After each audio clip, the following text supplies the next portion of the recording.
Council of Medical Research, and distinguished medical professionals from various hospitals across the country in enhancing our understanding and treatment of muscular dystrophy. We appreciate your dedication to the cause and look forward to productive and enlightening discussion. Dr. Monika Pahuja, to please come and take over the stage. Good morning, everyone. I hope I'm audible. Yes. Everything is working on well. Okay. Thank you, Madam Sabharwal.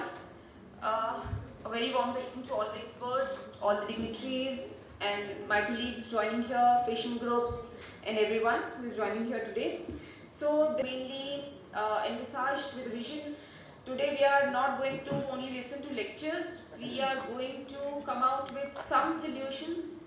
We are going to chalk out the plan, how we are going to make those solutions possible from all the angles involved within the care, within diagnosis, within holistic management of patients with muscular dystrophy and other inherited disorders. So as in time, it's taking 1 or 2 minutes for her to start her inaugural address. I just would like to take this opportunity to have a short introduction from all of you so that many who don't know each other can be more conversant towards each other. May I start with you, sir? Good morning, everyone. I am Dr. Samir Bhatia. I am a geneticist at Sargangaram Hospital, Delhi, and look forward to welcome you here. Pediatrician and clinical genetics specialist from MC New Delhi. Thank you for coming. Good morning, everyone. I am Dr. Anuradha Shanay. I am working as a rehab medicine specialist in AIMS Kothon. Thank you.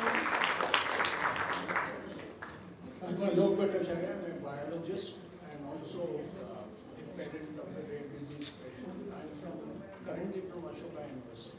Thank you, sir. Thank you for joining, taking so much efforts and coming here. I am Murali Chitlapalli from Parent Advocacy Team, Bharat Family Foundation. Thank you.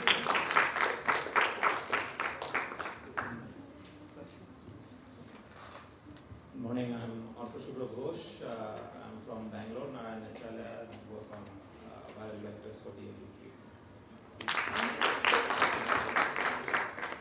All key stakeholders under one roof, so they include scientists, clinicians, public health professionals, patient advocacy group, caregivers and policymakers. So they will brainstorm, share insights, identify gaps, challenges and opportunities available, and most importantly, co-create solutions.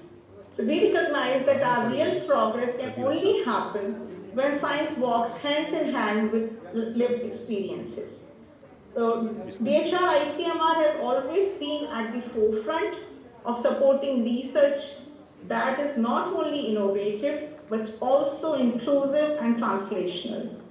Collaborating with patient-led organizations such as IAMD strengthens our effort to bring patient-centric care and sharper focus to our efforts. So over the course of this meeting, we hope to discuss and deliberate on a wide range of issues being dealt by the most experienced experts and scientists. They will be discussing advancements in treatments. Dr. Shefali Gulati is here, Dr. Arta Shubra Ghosh is there, Dr. Bhattacharya is there, and the new research strategies. And then there will be panel discussions on to access to genetic counseling and therapies and rehabilitation and psychosocial support to patients and families. And we will also discuss the policies that promote accessibility and inclusion. So we also hope to identify actionable strategies that can lead to better quality of life, dignity and independence for those living with these rare conditions.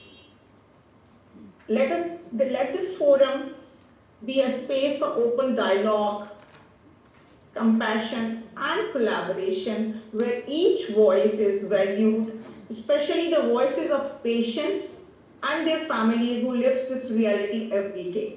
So once again, I extend a heartfelt welcome to all participants, and I look forward to the meaningful discussions and partnerships that will emerge from today's meeting. So now I request Monika to just program का संचालन वो hall से कर लें और online और hall के participants को देखते हुए हमें उस भाषा में बात करें जिससे कि लोगों को हमारा मैसेज आगे तक जा सके.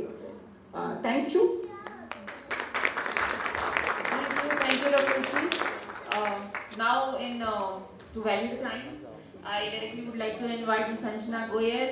Sure, ma'am, sure. She is the president of IAMD, a very well-known face to all of us here. First of all, I thank you, ICMR, and everyone out here to be with us today, to listen about our story and be with us forever. So, shall I start with my PPT? So, this all started in 1992. Okay, I'll start with my story. So, how it happened. A normally born child and got muscular dystrophy at the age of 13, and it was a normal life, but because of my two elder siblings having the same problem, I thought that I will not let it over, मेरे ऊपर हावी ना होने दें इस बीमारी को. उसके लिए मैं हमेशा तैयार रही और जो चैलेंजेस मेरे भाइयों की लाइफ में आते रहे उनको मैंने सोचा कि मैं किसी भी चैलेंज को I will take it head on and कहीं पर भी मैं शैटर नहीं होने दूंगी खुद को.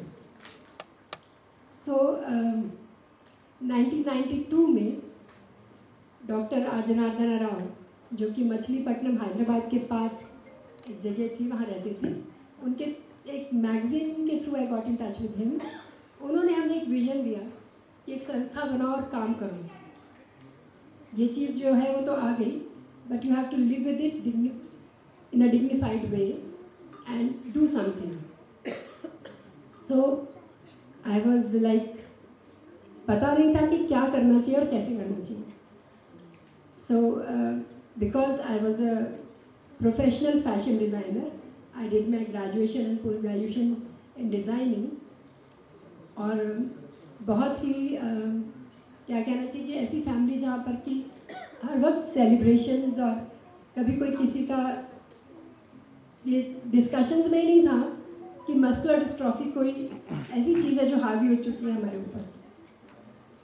तो संस्था बना के क्या करना चाहिए समझ नहीं थी.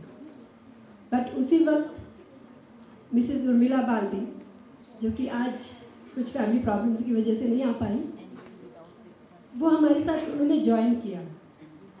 विजन डॉक्टर राव का था, पर हर चीज़ को कार्यान्वित करने में और आगे लेकर चलने में she became a strength to अस.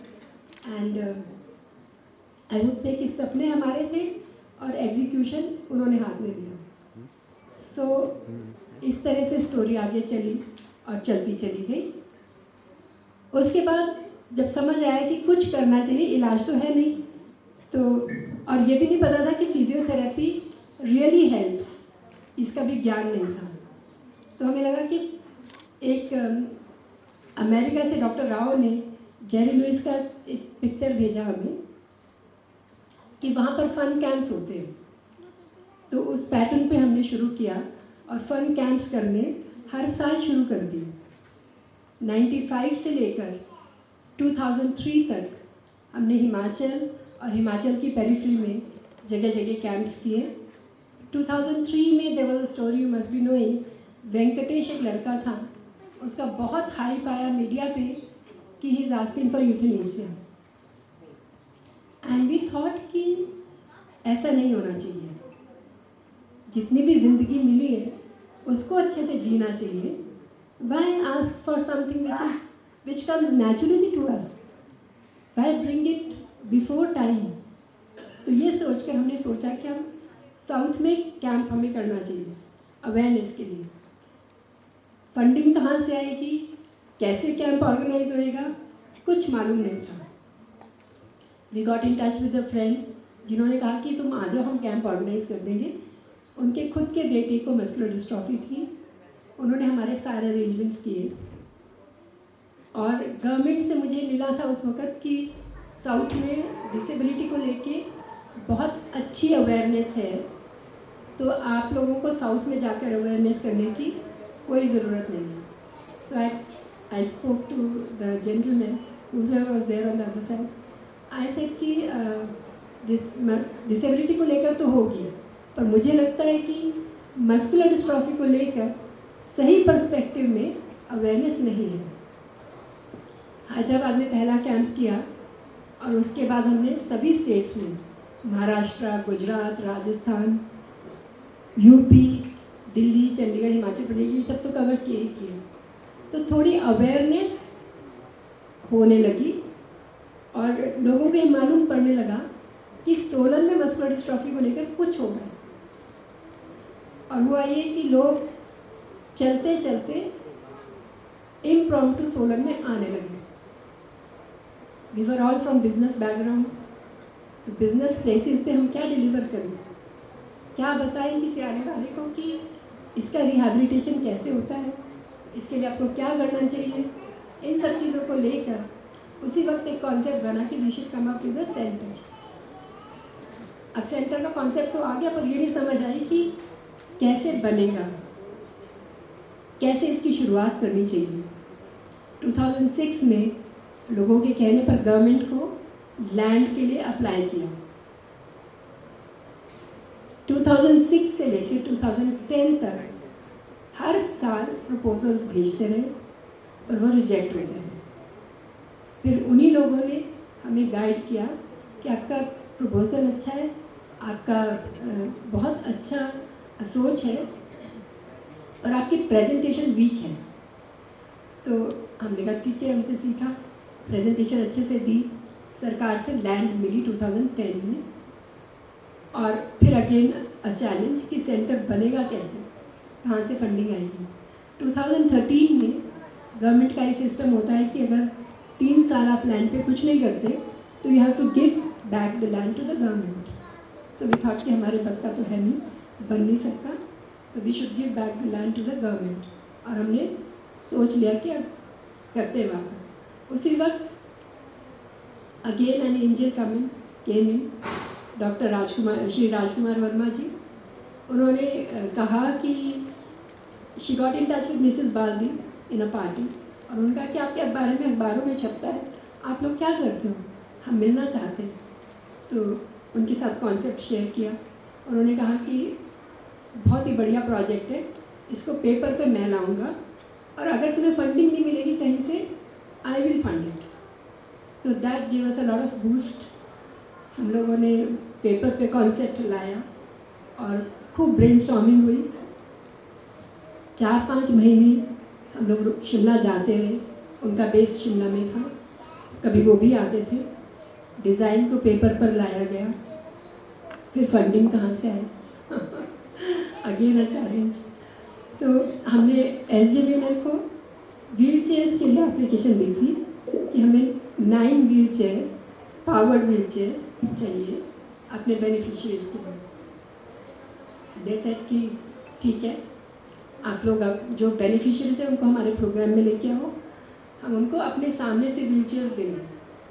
सो हमारे बेनिफिशियरीज जो कि अपने वार्ड्स की पीठ पर चढ़कर आ रहे थे या बहुत मुश्किल से चल पा रहे थे, जब वो वहाँ पर आके उन्होंने व्हील चेयर रिसीव करी और अपने पावर्ड व्हील चेयर पर मूव करते हुए दिखाई दिए, तो SJVNL गॉट सेंसिटाइज्ड। उनको लगा कि इतना छोटा सा डिवाइस एक इंसान की लाइफ में कितना बड़ा फर्क ला सकता है। एंड हमने अपनी प्रेजेंटेशन उनको दिखाई उसी वक्त, एंड दे गॉट सेंसिटाइज्ड कि नहीं भाई ये तो अच्छा कॉज है, will come with the funding. SJVNL ने पहला फंड हमें 2013 में दिया, जिससे कि पूरा स्ट्रक्चर बना, 7 स्टोरीड स्ट्रक्चर। उसके बाद फिर भी चैलेंज था कि जो हम सोच रहे हैं क्या एक्चुअली वो कर पाएंगे? सच में पेशेंट्स को बेनिफिट मिलेगा? तो ग्राउंड ज़ीरो पर अपने ही रिलेटिव्स की फंडिंग से पैसा इकट्ठा करके काम शुरू किया और सच में ग्रेप वाइन से ये फ्लोट कर गया कि physiotherapy really makes a lot of difference. लोग आने लगे, फिर ये समझ आया कि हमें पूरा सेंटर बनाना चाहिए। 2016 में ग्राउंड ज़ीरो पे बेस बना। 2018 में पावर फाइनेंस कॉरपोरेशन ने CSR में पैसा दिया, वो हमारा ग्राउंड ज़ीरो ग्राउंड फ्लोर बना, जिसमें कि सारे थेरेपीज हम लेकर आए। Hydrotherapy was a big challenge, hydrotherapy यहाँ पर लेकर आए। उसके बाद रेजिडेंशियल फैसिलिटी बनाई, उसके बाद स्पेशल रेजिडेंशियल फैसिलिटी बनाई, और अब आप देख सकते हैं कि this centre is here in front of you. इसमें सारा का सारा श्रेय हमारे मेंबर्स को, हमारी टीम को, और आज जो इस सेंटर को चला रहे हैं सारे स्टाफ को जाता है। It's running smoothly and it's really doing fine. सब हिंदुस्तान के सभी कोनों से आज लोग आ रहे हैं, थेरेपीज ले रहे हैं, पीपल आर गेटिंग मोटिवेटेड। कितने सारे रोल मॉडल्स निकल कर आए हैं जिन्होंने कि न सिर्फ अपने बिजनेस बल्कि डॉक्टर्स बने, इंजीनियर्स बने, चार्टर्ड अकाउंटेंट्स बने और बहुत बड़े बड़े काम कर रहे हैं। So we feel that yes, we are heading towards the right goal, but still the challenge is bigger. अब सबको दवाई चाहिए एक अफोर्डेबल कॉस्ट में, इंडिया में मेडिसिन आनी चाहिए, साइंटिस्ट्स को कोलैबोरेट करना चाहिए। बहुत सारे साइंटिस्ट हमारे साथ जुड़े, नॉट ओनली जुड़े बल्कि I think we should take an oath today that हम जुड़े रहेंगे और इस बेस को बढ़ाएंगे so that research इंडिया में आए। आई थिंक इसके बाद कुछ कहने को बचा नहीं है। Thank you so much. Thank you miss Goyal. So to sum up, मैं अकेला चला था, लोग मिलते गए, कारवां बनता गया। This is how this beautiful centre comes out, I believe. Moving next, now I would like to invite doctor Shifali Gulati. She has joined online. She is a professor and faculty in charge of Child Neurology Division at Department of Pediatrics, AIMS, New Delhi. She is a pioneer pediatric neurologist and established South Asia's first DM program in 2004. Her key research areas include autism, cerebral palsy, epilepsy, neurogenetics, and neuromuscular disorders. She has developed culturally sensitive diagnostic tools for neurodevelopmental disorders and authored over 210 research papers and 66 book chapters. With this, I would like to invite Professor Gulati. Ma'am, I hope we are audible to you. Yeah, you are. Thank you, Monika. Thank you so much. Thank you for inviting me, and good morning, everyone. And sorry, Sanjana ji, I could not be there in person. Maybe next time, pakka, right? तो I am just requesting बाकी all those online attendees तो अपना mute करेंगे, नहीं तो everybody will be having a problem. Slides English में है, I will speak Hindi and English combined because we have professionals as well as parents and so basically muscle dystrophies and most common of them is DMD and where we are standing, क्या जो हमारा जो नया treatment है, is it a bit mirage or is it an option for our parents, और हम क्या कर सकते हैं। I have no known disclosures, कुछ है नहीं बताने के लिए any conflict of interest, and मैंने सोचा कि पहले क्या DMD के पेशेंट्स का है, मल्टी डिसिप्लिनरी केयर के बारे में बहुत इंपॉर्टेंट है, just briefly mention because parents भी एंड प्रोफेशनल्स भी are chasing the newer drugs, are forgetting that multi disciplinary care बच्चे का is very important and newer उसके लिए that is something to understand because उससे आगे बताएंगे जब जीन थेरेपी की बात हो रही होगी तो it will be important to understand what why we are talking about it. 1/3 cases तो फ्रेशली डी नोवो म्यूटेशंस होते हैं, that has to be also remembered. और ये क्या है, जो इसका ये जो कॉम्प्लेक्स है, जो मसल का जो मेम्ब्रेन कॉम्प्लेक्स है, उसमें बड़ी सारी चीजें अटैच्ड हैं, किसी की भी एक डेफिशिएंसी होने से दूसरे के अंदर प्रॉब्लम हो सकती है सेकेंडरीली। अब DMD के अंदर क्या हो सकता है, जब नॉर्मली है तो उसमें ये सारी 79 एक्सॉन्स का बन रहा है प्रोटीन। अब जब DMD है उसमें यहाँ पे डिलीशन होने से जो दोनों अपोजिंग साइड है वो जुड़ती नहीं है, so you do not, it's a premature truncation, तो आगे प्रोटीन बनता नहीं है। जब नॉनसेंस म्यूटेशन आती है तो जहाँ पे भी फुल स्टॉप आया उसके बाद वो बनता नहीं है। बेकर में क्या होता है, म्यूटेशन यहाँ पे आ गई है, लेकिन जब म्यूटेशन है, जब गायब है बीच वाला एरिया, लेकिन दोनों एंड्स अपोज्ड है, सो ये आउट ऑफ फ्रेम म्यूटेशन, इसको इन फ्रेम कहते हैं, तो दोनों फ्रेम अपोज है तो थोड़ा सा फंक्शनल प्रोटीन बन जाता है। DMD में नहीं बनता है क्योंकि अपोजिंग ही नहीं हो रहा है, वो जुड़ ही नहीं रहा है, तो प्रोटीन बनेगा नहीं। तो बेसिकली ये इसके बेसिकली मोटा मोटा फंडा है। तो दूसरा ये है कि आपके क्या है, एक तो डिस्ट्रोफिन बन नहीं रहा, साथ में these are the primary thing, and secondary things क्या चल रहा है, आपका कुछ ऑक्सीडेटिव रेडिकल डैमेज हो रहा है, इन्फ्लेमेशन हो रहा है, और बाद में मसल वेस्टिंग और फाइब्रोसिस हो रहा है, because if you notice the child is actually apparently normal, बीच में ऊबड़ खाबड़ सड़क ऊपर वाला एरिया में या टर्न करते हुए गिरना शुरू करते हैं, तो I mean that is because the damage ongoing हो रहा है। तो जब आप ट्रीटमेंट कर रहे हैं, हम तो सिर्फ ये डिस्ट्रोफिन डेफिशिएंसी वाली बात कर रहे हैं, हमारे को इस एस्पेक्ट भी बात करना है, तभी स्टेरॉइड्स का रोल यहाँ पे आता है, and this is definitive role. So basically what I am trying to tell you कि इधर आप चेंज डिस्ट्रोफिन को आप प्रोवाइड करने की कुछ कोशिश कर रहे हैं, जो कि या तो जीन थेरेपी से होगा या एक्सॉन स्किपिंग एजेंट्स होगा, और स्टॉप कोडन रीड थ्रू, उन दोनों का principal I will explain. And दूसरा है symptomatic to prevent the ongoing muscle damage and increasing the muscle repair. So in that situation, steroids become the mainstay. Steroids dose is given कि 0.75 milligram देना है, और alternatively डेफ्लेज़ाकॉर्ड दे सकते हैं जब बच्चे एम्बुलेटरी हैं, जब बच्चे नॉन एम्बुलेटरी हो जाते हैं, व्हीलचेयर बाउंड हो जाते हैं, बिकॉज आई टोल्ड यू बाकी सारे मसल्स भी इफेक्ट हो रहे हैं, तो हमें प्रेडिसोलोन कंटिन्यू करना है, but the dosages are reduced.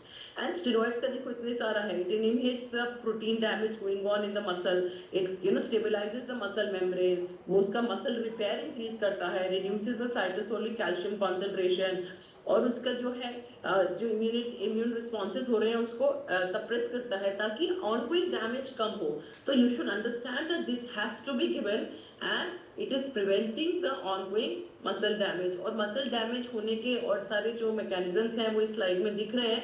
So they are new drugs which are being tried at different levels, that is why the research is actually on. Coming to this antisense oligonucleotides, जो exon skipping की बहुत ज़्यादा we are talking about it currently. What are these? These are short synthetic DNA analog जो कि वो hybridise करते हैं complementary mRNA में, और उसके बाद वो RNA DNA हाइब्रिड बनता है। तो क्या होता है कि अल्टीमेटली क्या होता है कि उसके बाद हम क्या कर रहे हैं कि उसकी वजह से पार्शियली फंक्शनिंग डिस्ट्रोफिन बने, और आप उसको बेकर्स की तरह कर रहे हैं। कैसा हो रहा है कि उसके अंदर जब लगा रहे हैं तो आपको पार्शियली जो है प्रोडक्टिव बनेगा, डिस्ट्रोफिन बनेगा जब आप ASO लगा रहे हैं। अब जैसे इधर है ये तो दोनों साइड अपोज नहीं हो रहे हैं तो बनेगा नहीं डिस्ट्रोफिन, अब ASO लगा दिया तो दोनों साइड का इसके अंदर वो बन रहा है। तो this is how what we are converting a DMD to a baker. तो ये हमें समझना है कि हम क्या एक्सपेक्ट कर रहे हैं। तो इस टोटली मैजिकल क्योर नहीं हो जाएगा, क्योर होता है जड़ से हटा के कर देगा। These are all treatment things. और एक और चीज वन हैज टू अंडरस्टैंड कि they are certain genetic mutations जिसके अंदर ये अभी रिसर्च से अवेलेबल है। This is one chart which is available, जिससे हमें पता चल सकता है कि किस किस एक्सॉन स्किपिंग में कौन कौन सी म्यूटेशंस अवेलेबल हैं, which doctor should know more than parents. But आपको इसलिए बताना है कि parents are also sometimes not aware of it.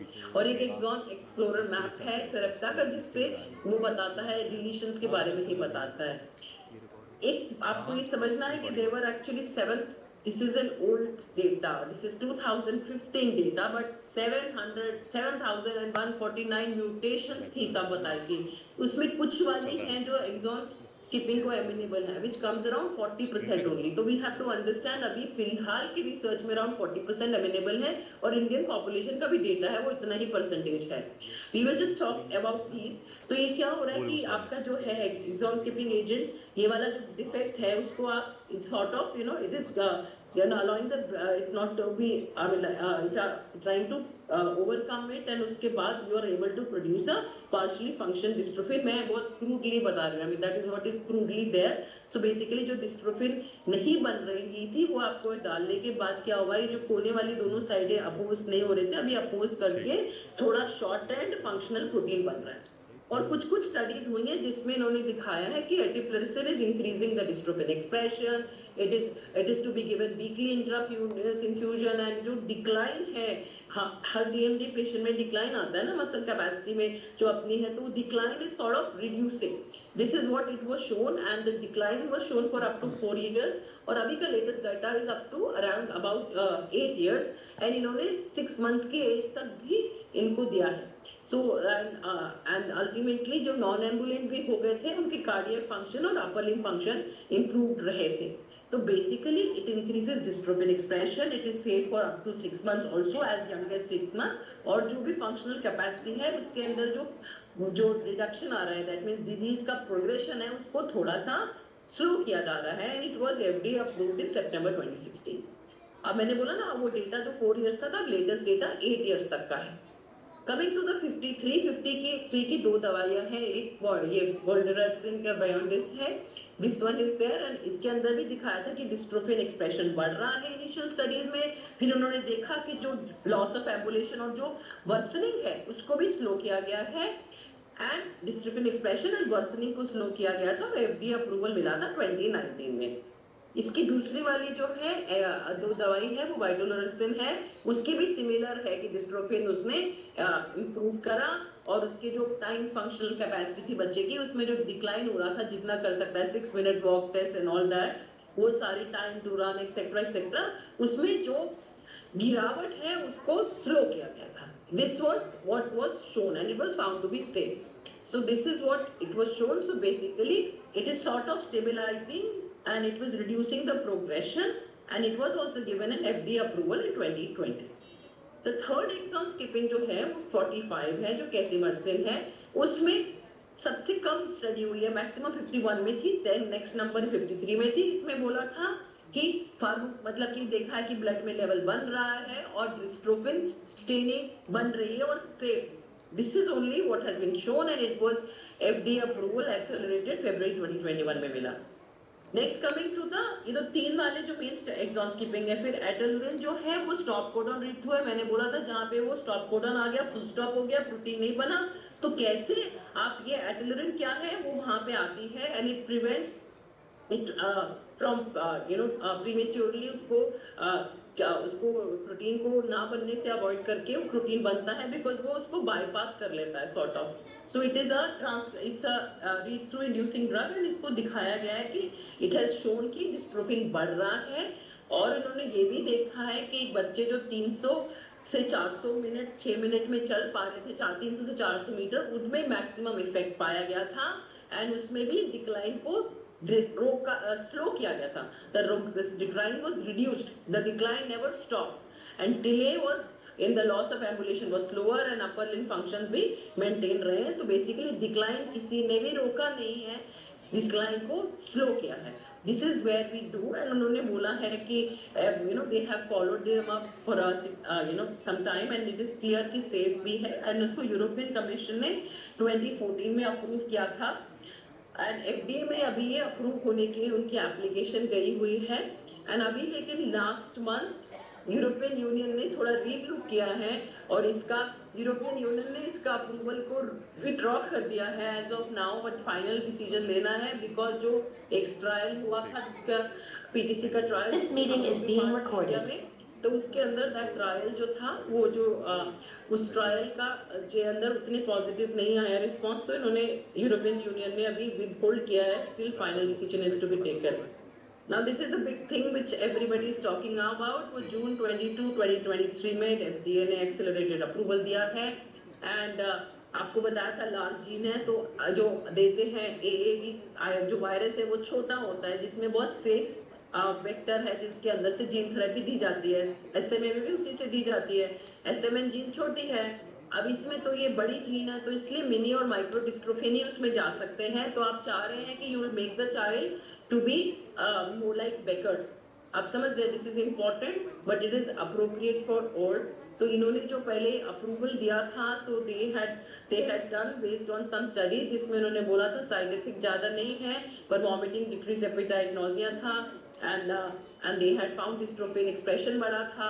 फिर उन्होंने एक और जो मेन स्टडी है जिसके ऊपर एम्बार्क स्टडी उसके ऊपर बेस था, उसमें देखा कि जो मोटर जो टाइम फंक्शनल कैपेसिटी है, द कैपेसिटी जो मोटर वाली है, that did increase, the decline was reduced, but statistical significance नहीं लिया था, तो इसलिए लेकिन फिर भी उन्होंने इसको अप्रूवल दिया, पर it's contraindicated 4 years and above के लिए, बट इट्स कॉन्ट्राइंडिकेटेड अगर एक्सॉन 8 and 9 में जेनेटिक डिफेक्ट है DMD, बिकॉज उसमें एक side effect immune mediated myositis बढ़ जाती है। तो बेसिकली एज रिगार्ड्स 2024, पहले 2023 जून में जो था अप्रूव था 4 to 5 years एम्बुलेटरी, लेकिन जिसमें एक्सॉन 8, 9 है उसको नहीं दिया, पर बाद में इन्होंने जनवरी 2024 में सबको लिए अप्रूव कर दिया है, माइनस एक्सॉन 8 और 9 वाले, एम्बुलेटरी हो चाहे नॉन एम्बुलेटरी हो, एक्सेलरेटेड अप्रूवल मिला है बिकॉज पोटेंशियल बेनिफिट है ये सोच के। और इसके अंदर उन्होंने अभी तक की जो सेफ्टी भी देखी है, इनकी सेफ्टी भी अभी तक उनको सेफ मिली थी, according to this paper, I will be coming to it. पर इसमें क्या है, जैसे हमने SMA में ज़्यादा एक्सपीरियंस है, SMA में तो हमने 23 पेशेंट्स को दिया है, तो वी अंडरस्टैंड कि जो वेक्टर होता है, जो AV9 वायरस है, उसके लिए जो हमारी बॉडी रिएक्ट करती है, उससे लिवर डिसफंक्शन हो सकता है, प्लेटलेट काउंट कम हो सकता है, हार्ट का ड्रॉप बढ़ सकता है, लेकिन तो उसको काउंटर करने के लिए अपने स्टेरॉइड देते हैं from 1 day before to after.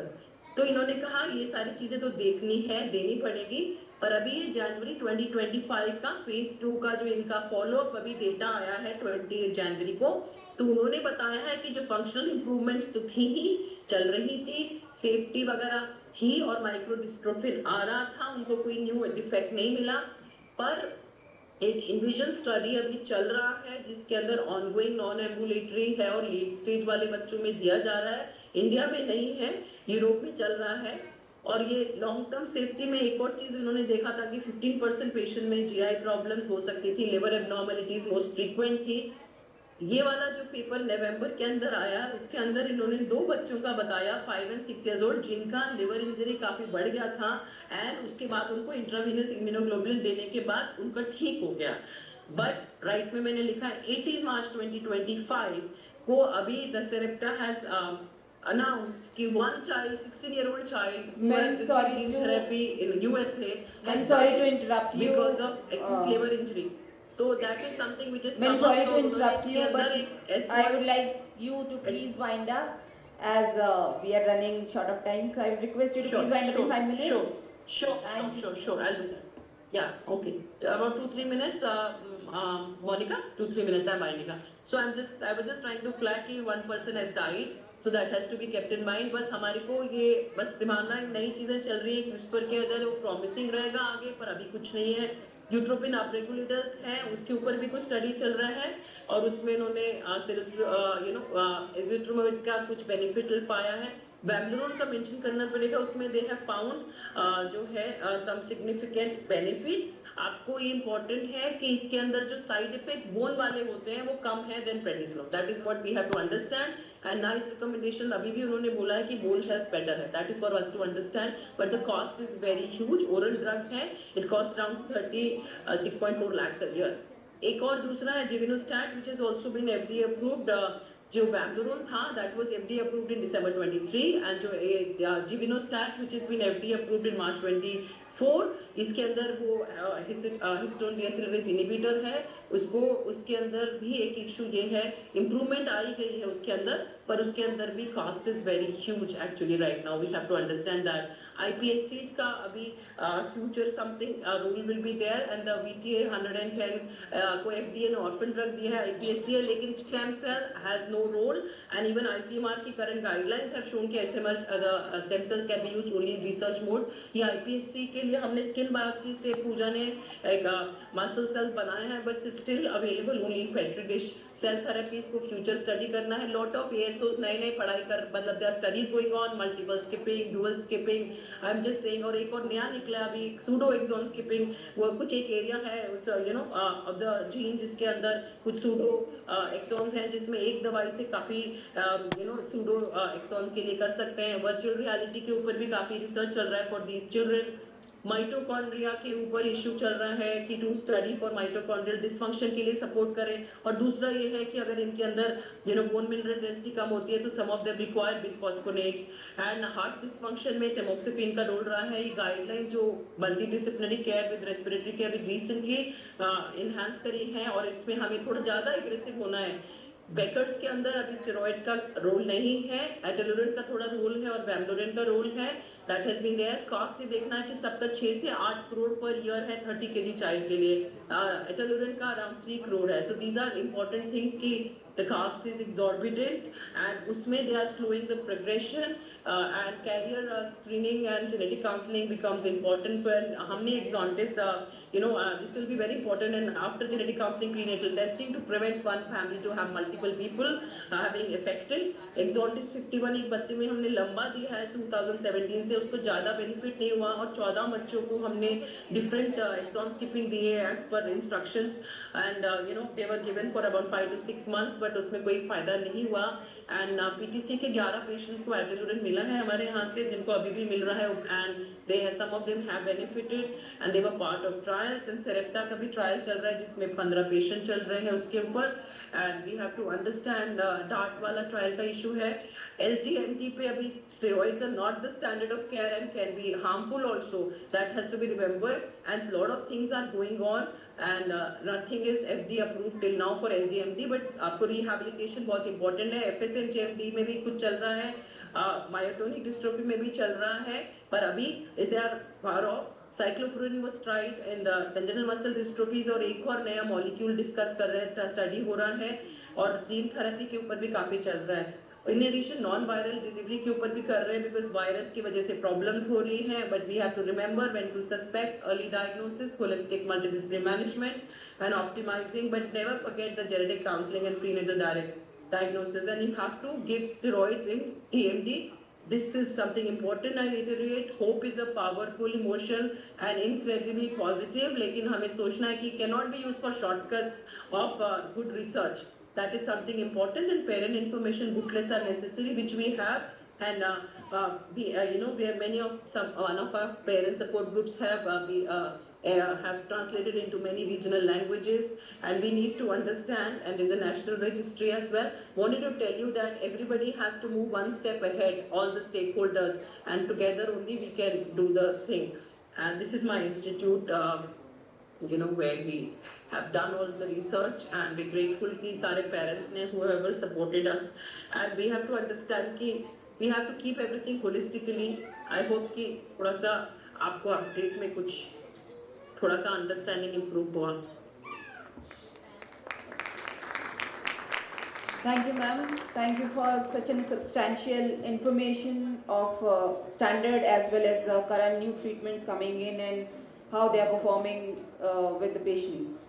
Thank you, ma'am. Thank you for joining. So, moving, I believe you all must be having questions and queries, but taking the consideration of time, we are putting that for later stage, and you can always reach out, ma'am. Email ID is there with the organizers with us. You can write to.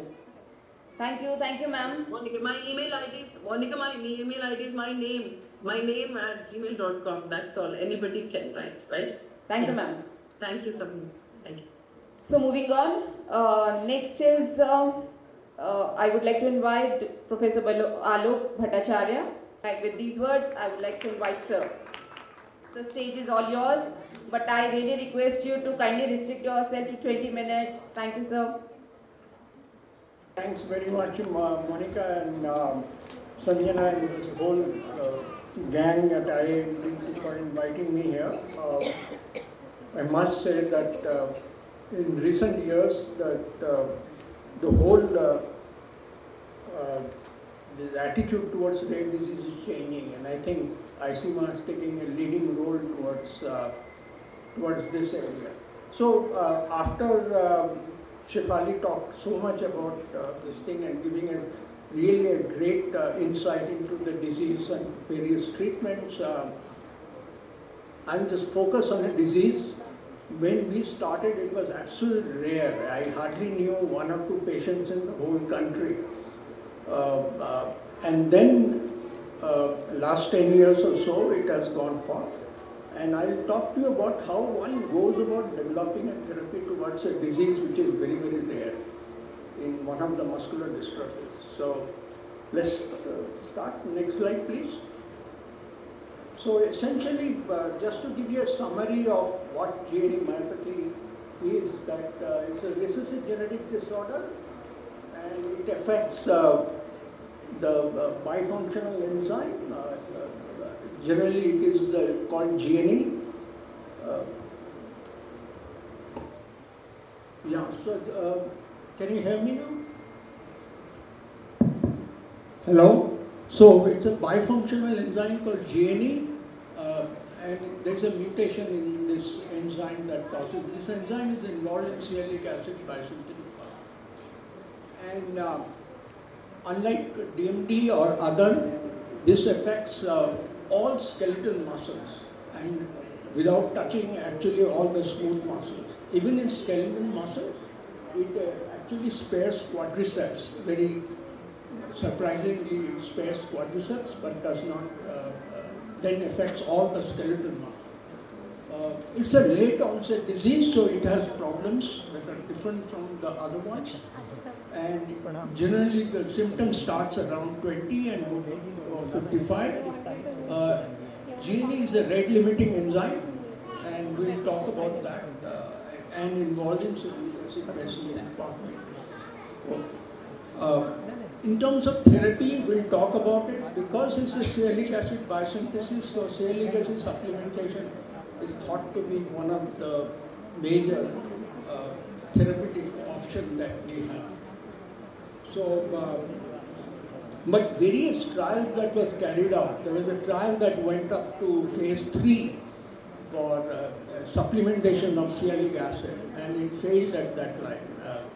The endpoint was not reached, and the trial was suspended at that point. NIH has carried out another trial, which is the kind of a precursor of sialic acid called N-acetyl manazamine, and they concluded up to second phase and not been able to take up last 3-4 years to the phase 3 trial, because I think there's some problem of funding into that. Next slide. Next slide, please.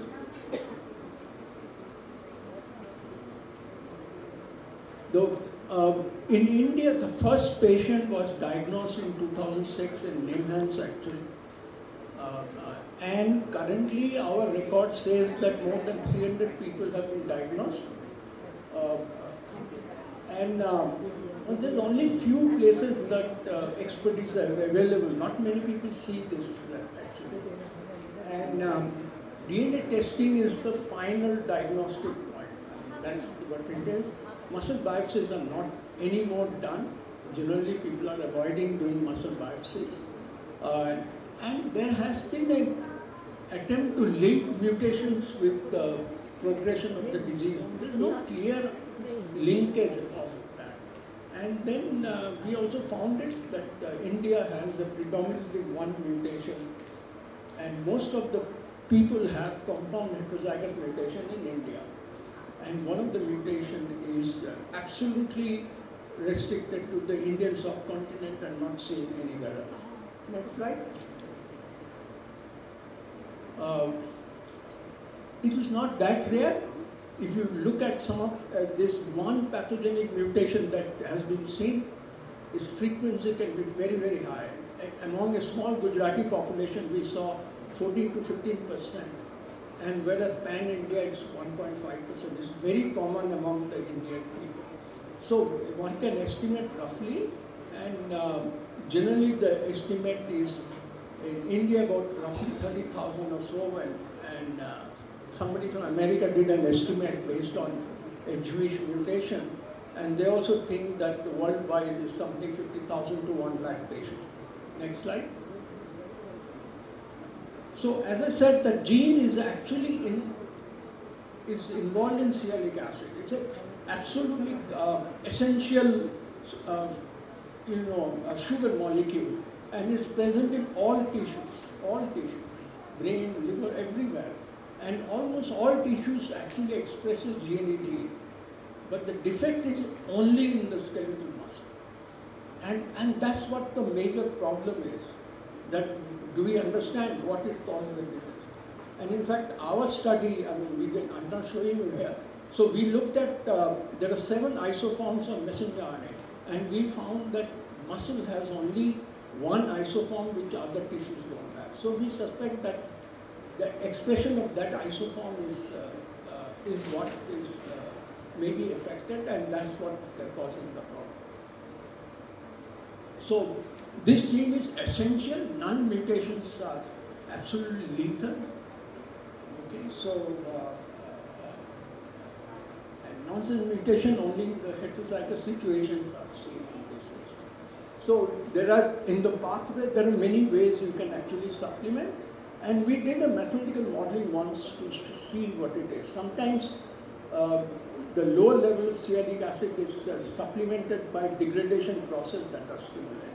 But anyway, there are many ways you can introduce this. Increase the level of by supplementing at different levels. Next slide. What is the biology? As I said, that reduction of sialation of proteins and sialic acid level is thought to be the major cause of the disease. But there is an alternate mechanism that says that gene also has a role in interacting with other proteins, particularly cytoskeleton proteins like alpha-actinin. And the reduction in that interaction can also cause diseases. So what is not known, as I said, genotype to phenotype, it's not clear why only muscle cells get defect, whereas the gene is expressed everywhere else. And that's the major cause of it. And as I said, that one of our hypotheses is that one isoform expression that happens only in muscle may be the one that may be responsible for it. Next slide. So what are the potential treatment? The 2 ways you can treat it. Either you treat it the defect that muscles are happening, try to increase the health of the muscles, or you actually treat directly the mutations that are happening, and gene editing, etc., gene therapy, that handles that. So we think that we should try both, and maybe a combination of both the treatment would be very useful for the disease. Next slide.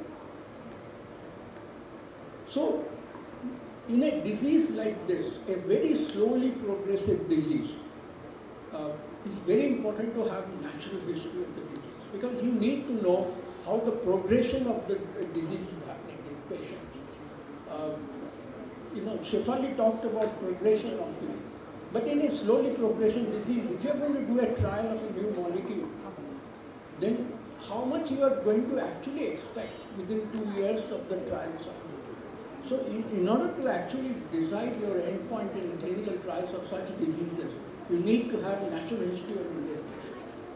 And it's very, very important to do that. And we have actually, and because it generates a quantitative data about how the disease progression would happen. And that's very, very important to do that. And it has been done for some Japanese patients with a totally different mutation, some American patients, but obviously large number of Indian patients not done. As I said, Indian patients have different kinds of mutations. So we have actually initiated natural history study. Next slide. Next slide. So we have started natural history study with Netherlands, and our organization is supporting this study, and whole lot of this study is based on a couple of things, based on a set of questionnaire, based on muscle strength, based on MRI muscles, based on blood and other urine samples. Tata Institute of Genetics and Society is involved in it, and we have people who can make Bayesian statistical models of progression. So already we have recruited very large number of patients in it, and we plan to collect data from each patient every 6 months to evaluate. And the study is already underway in this. So we believe that this study will actually pave the way to do clinical trials in this case. Next slide. So the other possibility, as I said, is a metabolite replacement therapy. So what is going on around the world? Next slide. So one study, and this is something that patient groups should learn from. There is Michelle is a patient of GNE myopathy living in Italy. She in fact collected scientists and wrote a project for European Union. There's something called PROTAC. That means it's a precursor of sialic acid, which actually can be, it is designed in a way that it will be transported. Sialic acid does not get transported into cells because it's an acid. So it's a modified form of sialic acid that gets transported into the cell and then get then modified there, remodified actually, and the sialic acid is generated. And this drug is what it is. So she was very successful getting money and getting a bunch of scientists, and they carried out a lot of study. They developed a zebrafish model and found that this drug is working. Now they finished the first part of the study, waiting for funds to continue the study. So this is one effort that how a patient and patient groups can actually initiate a research study. Next slide. The other study that has been completed and got approval from Japanese Japanese drug agency is the modified form of sialic acid. Again, it's a slow release modified form. And they carried out this study and they found that upper body shows a considerable improvement in this molecule. And so there is a company that taken up manufacturing, but they're not able to produce enough quantity even for our patient. I think some of these things we should be able to make it in the country. But this is working. This is the potential molecule that it is. Again, it is a metabolite replacement. It's a modified form of sialic acid. Next slide. So there is another Korean effort in a modified form of sialic acid. This is sialyl lactose. Again, it is present in the human male. Actually, we get a lot of sialic acid through sialyl lactose. Our babies get sialic acid because they actually digest this and produce sialic acid. So this also restored sialic acid. Again, this has got approval in it. This molecule is actually available right now as a supplement, and one can buy it. You can get $199 per bottle for a 1 month supply of this molecule. And obviously we can make it even cheaper than that in this country. But then again, this is working. They are not great molecules, but they actually reduce the, as Shefali was saying, anything that reduces the progression is itself a good idea. Next slide. Autophagy activators are turning out to be good drugs for many of the muscle diseases, and many of these diseases, autophagy, mitophagy defect has been found. So any molecule that improves it can be done, and this I'm not going to detail in it. Autophagies are a mechanism by which the waste material or some of the materials are degraded and reutilized in the cell. So next slide. Many diseases, autophagy, mitophagy defect. Next slide. So and there are a number of molecules known for these cases, and so there are a large number of such molecules which have been approved already by FDA has been tried. In GNE myopathy, it has been shown that one of these molecules actually works in a very good way in the cellular model system. It's been taken up further. Again, funding sometimes creates a problem for taking some of these things. So these are the potential molecules that can actually help in doing it and already showing potential improvement in it. In case of DMD mouse models, this autophagy seems to work. Next slide. There are different forms of gene therapy. Our organization is supporting some, and in some ways, in a very small way, we give very small support for people to initiate doing that. Next slide. Ms.Sanjana therapy. This is the project that Tata Institute of Genetics society has initiated, they're developing a Ms.Sanjana platform for 3 diseases, PMD, GMD and Pompe disease. So they are also looking at myopathy. We supported them initially to start the project, and essentially the idea is that unlike enzyme replacement therapy, here what you're doing is that you're giving the protein using Ms.Sanjana. Ms.Sanjana goes inside the cell and makes the protein, and that can be useful for almost any diseases that wherever the gene therapy is. Is it one form of gene therapy? There are a lot of advantages in this. The toxicity will be less, production cost will be much less, but you have to give it repeatedly. So your system should have very low immunity. So you make the Ms.Sanjana, you can make it very well thanks to techniques developed because of the COVID vaccine, mRNA vaccine. You encase them in lipid nanoparticles and then you inject it. But unlike vaccine, you have to inject much more. So a little bit of toxicity issues are there, and people are designing good LNPs that would have reduced toxicity. So already there is work have been done where Ms.Sanjana based systems have been produced, GNE myopathy is being expressed in cells, and also in Pompe disease it is being also shown to be expressing their cells. So it's a very potential thing. And already India has a manufacturing base. People who are making mRNA vaccines, they have a manufacturing base for this technology. Next. Non-viral vectors, Shefali mentioned it. This is the Monika Pahuja's laboratory is doing it. We supported them. And they also make a non-viral vector for GNE myopathy, and which seems to be expressing in it. They are taking it up further for the study. The advantage of it is that it is non-toxic and it's much cheaper, but you still now the level expression that you want is a little lower, and one needs to build more on that. More optimization is needed to do it. Next slide. Yes, I won't talk about it. Arta Subra will actually talk about this much more. But his group has all the systems ready. He's going to show you data on AMD, but GNE myopathy has done some work. He has shown that it expresses, it's all ready to take it up for further research. He has a production system. And since the GNE gene is smaller, much smaller, so it can be accommodated in the vector. You can accommodate the whole GNE gene into the AAV vector for this purposes.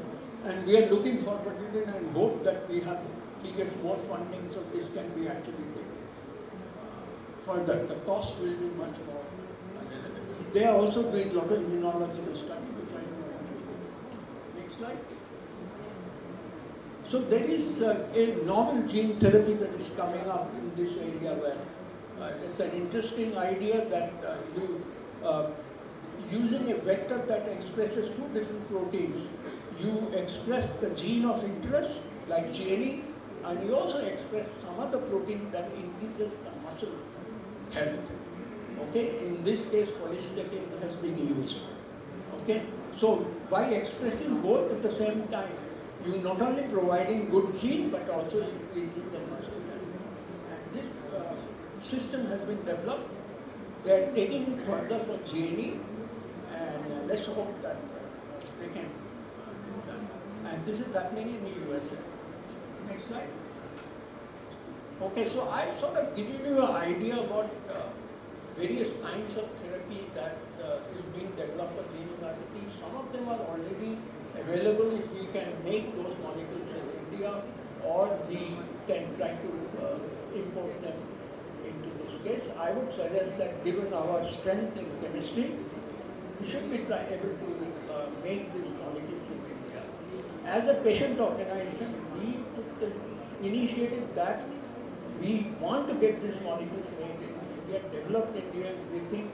So we have not done great. I mean, we give only very small brand, we give it to Arta, give it to Monika, give it to Goyal, just to initiate this study. I think patient organization could do do that. Obviously, supporting the whole study is not possible. But at least get scientists interested in your project. If you get scientists interested in your project and they start working on it, someday you will be able to actually see. And you can see that gene immunotherapy is really on the verge of, and therapies are available, and I'm sure next few years we would have some of the gene therapies coming up. And thank you very much for giving the opportunity.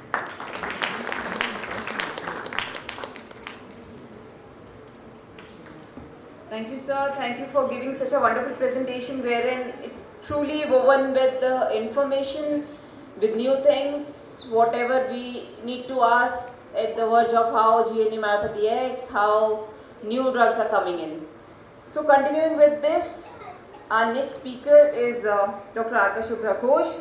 He is currently Director of Grow Research Lab at Narayana Netralaya Foundation in Bangalore. He is an expert member of National Committee for Gene Therapy, ICMR Task Force on Gene Therapy, ICMR Task Force on Translational Immunology Approaches for COVID-19. He is an adjunct principal investigator in Singapore Eye Research Institute. He is a member of Drafting Committee for National Gene Therapy Guidelines also given by ICMR.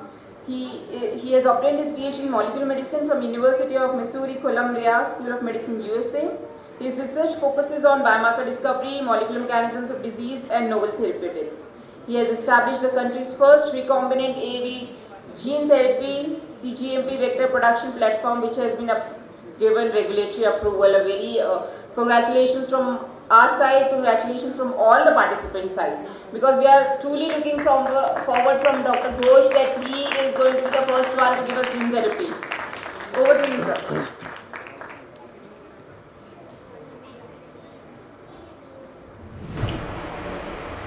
Hello everyone, and thank you so much for this opportunity. So I'll use both Hindi and English as we go along. So hopefully we can have some more interaction next.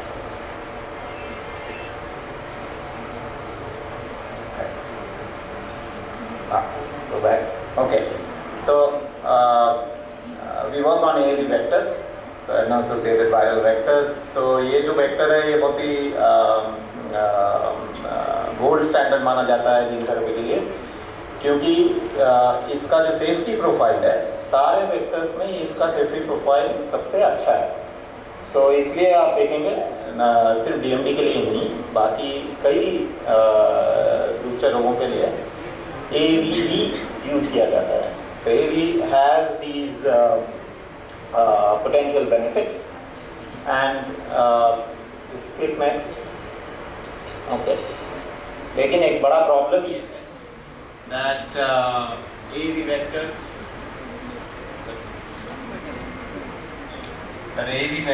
are expensive.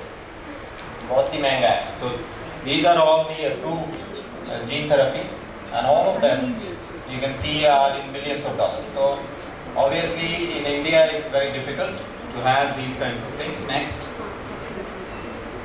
So how do we make things accessible in India? ये AAV vector हमारे लोगों तक कैसे हम पहुंचा सकते हैं? तो उसके लिए मैं मेरे तहत में जो है वो मैं कर सकता हूँ, दैट इज साइंस. तो मैं वेक्टर को कैसे और तगड़ा बना सकता हूँ, how can we make it express better, ये मेरा काम है. So that's what we try to do. तो हमारा research is focused on that. तो ये हर्डल्स है जो साइंटिफिकली हमने आइडेंटिफाई किया है as things that can be improved so that the vector doses at the end of it, क्योंकि ट्रांसजीन जो है, जो जीन आपका डिस्ट्रोफिन जीन एक्सप्रेस होगा या GNE जीन एक्सप्रेस होगा या LGMD के लिए कोई जीन एक्सप्रेस होगा, वो एक्सप्रेशन उसका काफ़ी हाई रहे कम डोज. तो फिर हमको डोज भी कम देना पड़ेगा, कम दवाई बनानी पड़ेगी, प्राइस कम हो जाएगा. That is the idea. Next. तो ये सारी चीज़ों पे हम काम करते हैं. मस्कुलर डिस्ट्रोफीज एंड मायोपैथीज, जैसे कि GNE मायोपैथी, उसके अलावा सिकल सेल है, and then I diseases that we work on. Next. और ये सारा जो काम हम करते हैं, all of this is broadly divided into these 4 major areas. So transgene engineering, capsid engineering, regulatory processes and GMP production. तो दवाई का डिज़ाइन, दवाई का जरिया दवाई का उत्पादन और रेगुलेटरी पाथवे, हम सारे चीज़ों पे काम कर रहे हैं। नेक्स्ट, तो ये broadly is the status of all the gene therapy studies currently in the lab. So सबसे ऊपर है DMD और इसी के बारे में मैं थोड़ा और बात करूँगा आज। तो इसमें हमने नए वेक्टर्स बनाए हैं, we have tested it, we are now ready with the clinical trial protocol. तो as we have the funding to go forward and scale up production, मतलब दवाई और बनाने का फंडिंग मिल जाए, तो then we will proceed forward. Alokda has already spoken about the GNE myopathy work. तो इसमें भी हमने we have done a small study in vivo mice में हम एक्सप्रेस करा के दिखाए हैं कि GNE वेक्टर काम करता है, बट एडिशनल डेवलपमेंट अभी होना है। हमने वेक्टर्स वगैरह डिज़ाइन किए हैं, ग्रांट भी सबमिट किए हैं for other types of muscular dystrophies, calpainopathies, dysferlinopathy, sarcoglycanopathy etcetera. और इसके साथ साथ ये मैं as we go along will show कि how we have improved vectors by working on. Okay, so ये डॉक्टर गुलाटी ने बताया था कि AAV वेक्टर्स में there is a limitation of size, मतलब डिस्ट्रोफिन जीन बहुत बड़ा है और AAV वेक्टर के अंदर हम जो जीन डाल सकते हैं वो उसका 1/3 ही हो सकता है एक वेक्टर के अंदर, राइट। तो हम इसको कैसे सॉल्व करेंगे? तो जीन अगर उसके अंदर जाएगा नहीं तो हम डिलीवरी के लिए AAV यूज़ नहीं कर सकते। So what we have come up with are 2 different methods of accommodating the large gene. So one is rational design, so that the gene can be, the important domains of it can be engineered together, मतलब जो सबसे काम के pieces है dystrophin protein के, वो सारों को जोड़ के हम माइक्रो डिस्ट्रोफिन बनाते हैं, या उससे थोड़ा बड़ा मिनी डिस्ट्रोफिन बनाते हैं।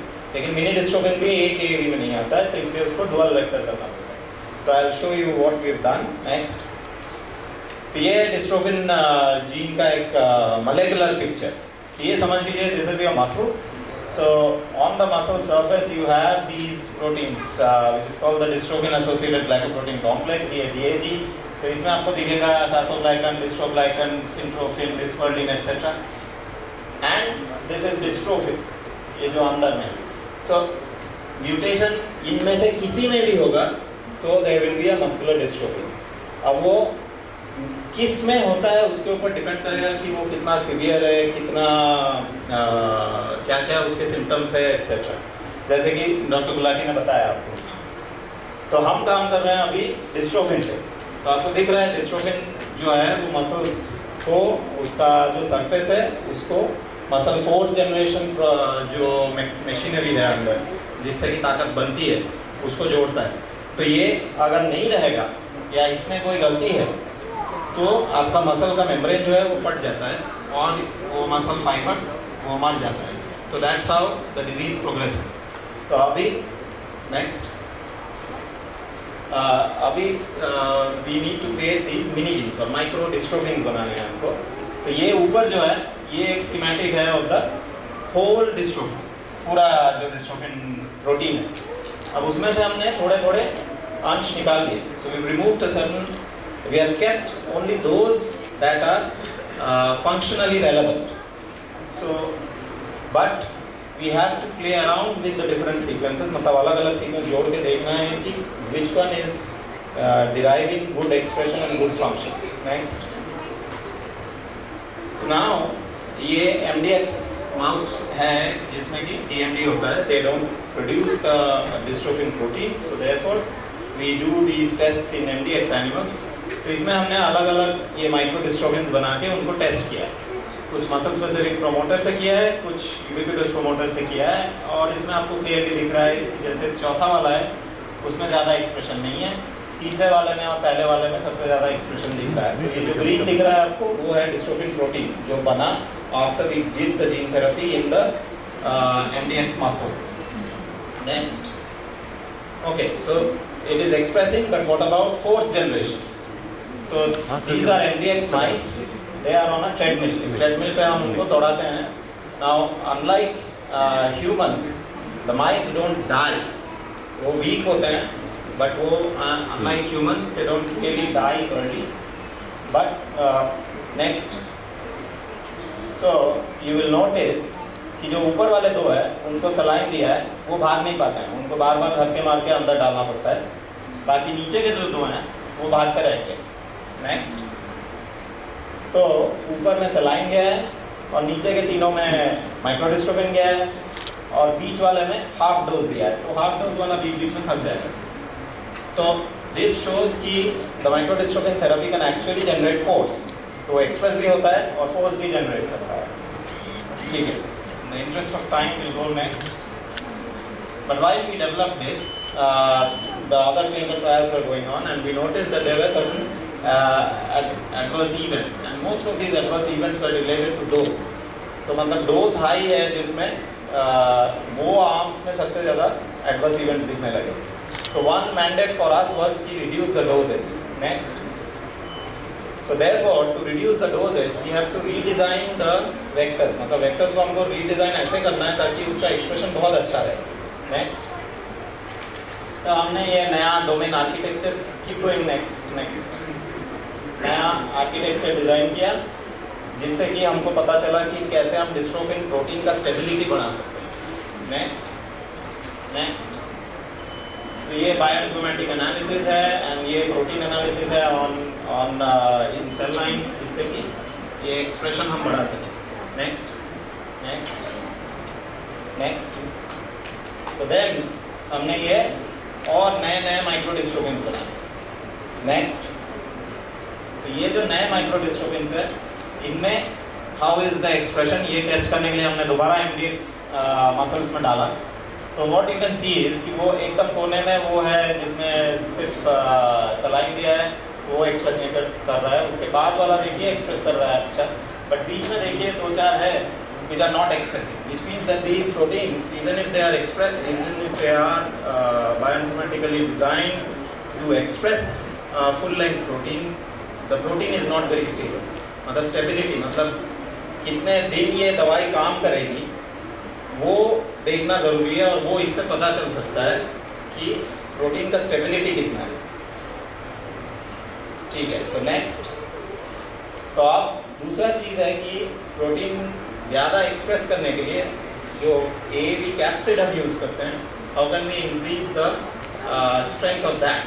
तो इसलिए हमने नए म्यूटेंट मायोट्रोपिक AAV कैप्सिड्स बनाए. तो इसमें जो ग्रीन है ये दिख रहा है आपको, ये AAV9 से दिख रहा है माउस मसल में, और ये जो हमने दो म्यूटेशंस बनाए म्यूटेंट AAV कैप्सिड्स उसमें आपको ज़्यादा ग्रीन दिख रहा है, मतलब प्रोटीन ज़्यादा एक्सप्रेस हो रहा है.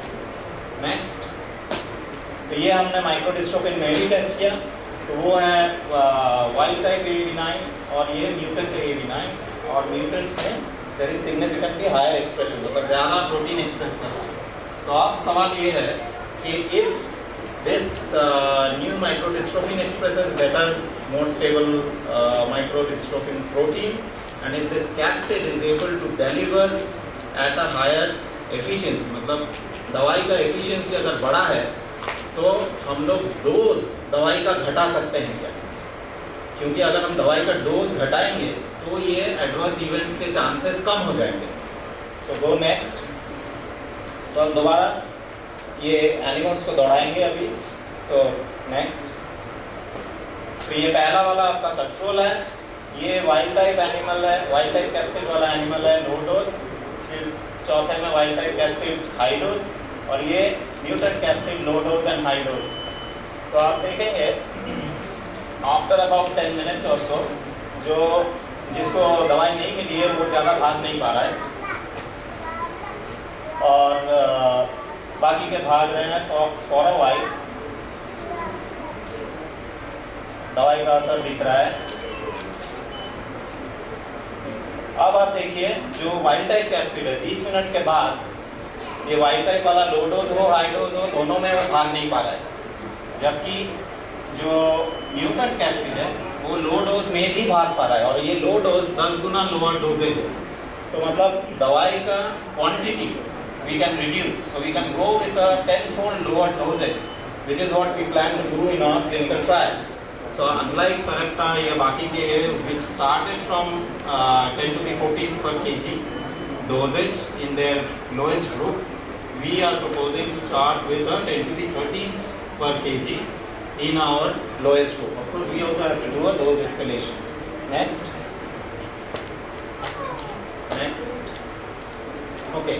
So Dr. Alok talked about autophagy modulation. So we have been working on autophagy modulation. You see कि जो oxidative stress होता है ये सारे पैथोलॉजीज में DMD हो या GMD, GNE मायोपैथी हो, तो उनको कैसे रिलीव किया जाए. In the past people have shown कि ऑटोफेजी मॉड्यूलेशन से वो रिलीव हो सकता है. यहाँ पे हमने क्या किया है, हमने बहुत ही सिंपल एक मॉलिक्यूल टेस्ट किया है ट्रेहेलोस. तो ट्रेहेलोस पे हम लोग काफ़ी काम करते हैं. ऑलरेडी हमारे लैब से निकला हुआ ट्रेहेलोस का आई ड्रॉप्स मार्केट में अवेलेबल है. तो हमने ट्रेहेलोस ये सिर्फ पानी में दे देना पड़ता है and you can just drink it, it's easily available. तो हमने MDX एनिमल्स को दिया, इसमें कोई ए भी नहीं है. बट यू कैन सी कि आफ्टर अबाउट 3 months ये 4% ट्रेहेलोस पे जो है उनका ट्रेडमिल टेस्ट और टाइम टू एग्जॉशन दोनों इम्प्रूव हुआ. It is not as much of an improvement as you would do with gene therapy, but because वो डिजेनरेशन को रोक सकता है, ये इन्फ्लेमेशन एंड ऑक्सीडेटिव स्ट्रेस को रोक सकता है, तो थोड़ा सा इम्प्रूवमेंट दिखता है. एंड यू कैन सी ये सिग्निफिकेंट नहीं है बट उसके CK levels are coming down, which shows कि inflammation can be controlled by autophagy modulation. And this is a very simple way to do it. And then हमने वो test किया उनके liver और kidney, if there's any issues there, and there are no issues there. So this is safe to be used. Next.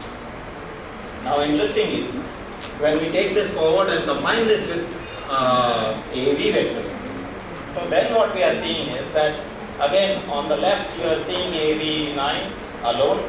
And there's AAV9 with Travelos. You can see that AAV का expression भी बढ़ा सकता है Travelos.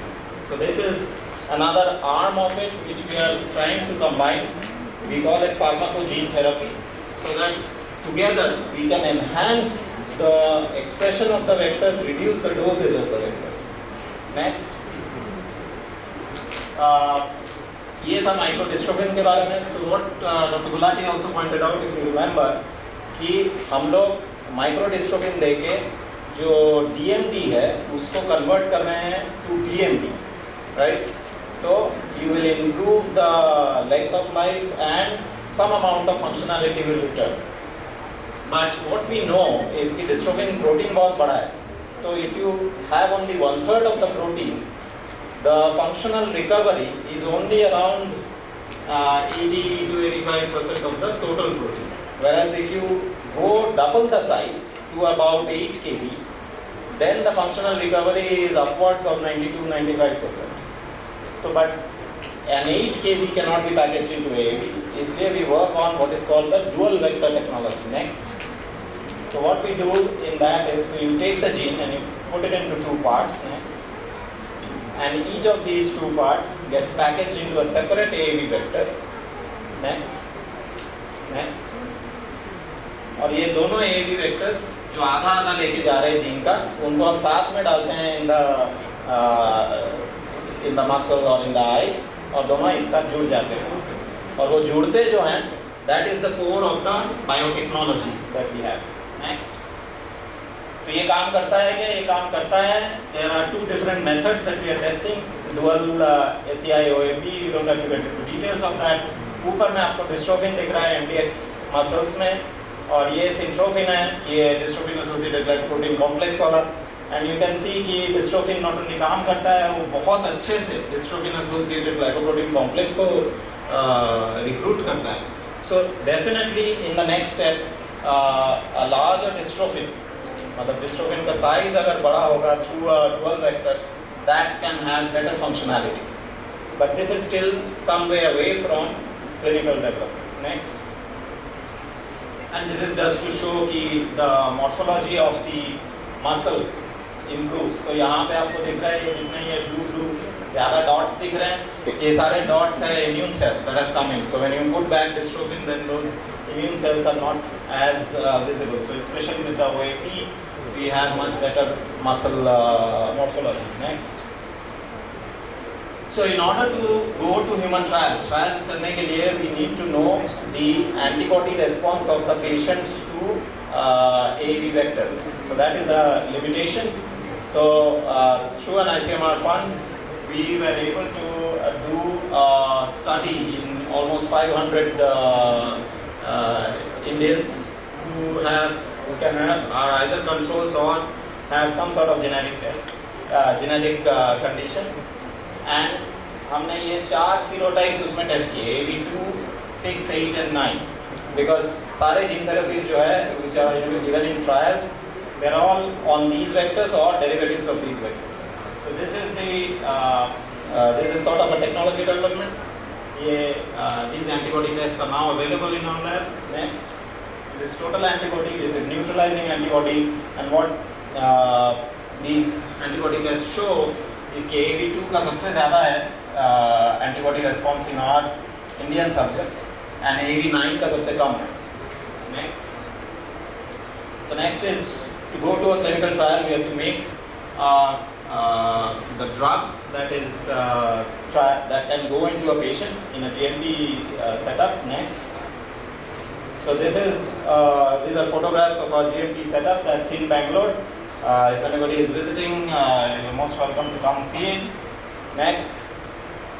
So, in order to produce vectors, it's a very complex and complicated process. So, what we are doing is slightly different from what maybe the industry is trying, is have QBD, quality by design, critical quality attributes embedded during our process development experiments itself. तो उससे क्या होता है we are able to produce higher quality and more vectors per cell. मतलब कम reagents डाल के ज़्यादा दवाई बना पा रहे हैं हम relative to other processes जो दूसरे कर रहे हैं. Next. So this is the process. Next.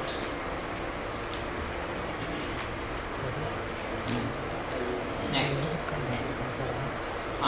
So this is how the vector. So like Dr. Pahuja said that our facility is now approved. So we have a fully approved process of producing the AAV vectors and testing them and ensuring the quality and functionality of it. So these are the different stages that go through it, from tightening, integrity, content, purity, identity, sterility, etc. These are processes that are well set up. Everything is built in-house. So go to next. So now we come back to where we started. How do we make these gene therapies accessible? These are $1 million drugs. Our patients can't do $1 million drugs. So what can we do? So we need to develop. What we have done is we have developed everything in-house. So we own the IPs. We own the IPs for the products, for the processes. We have developed the processes and the products in a way that I have to give a lesser dose to get a same or better clinical response. तो मतलब दवाई का price हम लोग कम कर पाएंगे तो ही ये एक्सेसिबल बन पाएगा. तो इसलिए ये सारी चीज़ें हमने की है from a technology side. Next. तो हमने इंटेलिजेंस टेक्नोलॉजी किया, लोकली हेल्ड आईपी किया, क्वालिटी बाय डिज़ाइन इम्प्लीमेंट किया है और उसकी वजह से ओवरऑल हमारा स्केल जो चाहिए for clinical trials that is laser. Next. तो when can we do gene therapy? Hopefully very soon now. The cost will be at least 10 times, if not 100 times lower. More than 10 times for sure. But we still have to remember that my lab as of now is sufficient only to do very small phase 1 trials. We still need to build a factory to produce enough to distribute to all of you. Okay, so that is something that we are working with government agencies and other private partners, everybody, to try and get to that stage. Next. So with that, I thank all of you. I thank all my company.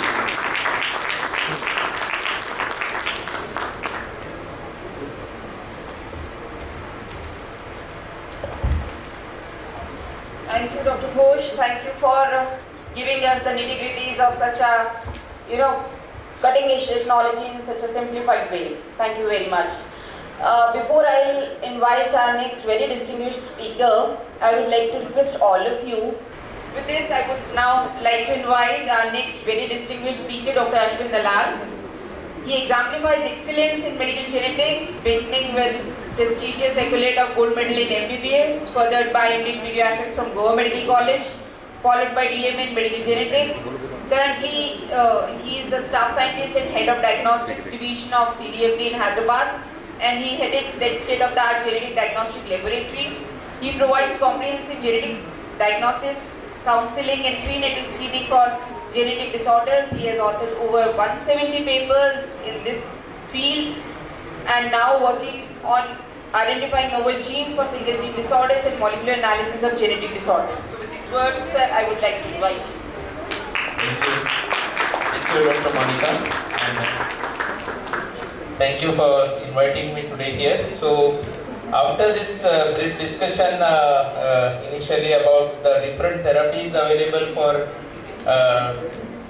muscular dystrophies as well as the newer gene therapy technologies coming up, what I'll try and speak to you today is about the various different government initiatives that are being taken. Some of them you might be aware of, some I'll try to tell you. In different areas, starting from the policy side, from the research side, and in different rare diseases, including the muscular dystrophies. We get the slides. So, muscular dystrophies as a group consists of one subgroup of diseases, what we call them as rare diseases. Basically, we call them rare because they are less in population. But with such a big population in India, we really don't have diseases which are really rare. And if we go to the numbers, these rare diseases, there are about 350 million or 35 crore patients worldwide, and almost 7 crore patients with different rare diseases are expected to be in India. So, if you look at the number size, then it's a very large number, and that is why we need to work towards something, whatever the problem with the second problem with the rare diseases is that although they are present in less number of people, less than 5% of these rare diseases have some or the other therapy. So although we are able to now diagnose, maybe about 10-15 years back we could not even diagnose these conditions. We had to send the samples abroad and get the diagnosis. We have reached now to such a stage that we really don't need to send any sample abroad. All the diagnostic facilities are surely present in our country, and we are able to diagnose all different kinds of rare diseases, including different types of muscular dystrophies as well as other rare diseases. But the next step comes about treatment, and that is where there is a problem, because very few of them have some sort of control kind of a treatment, not really a curative treatment. And those newer treatments which are becoming available are at a very high cost.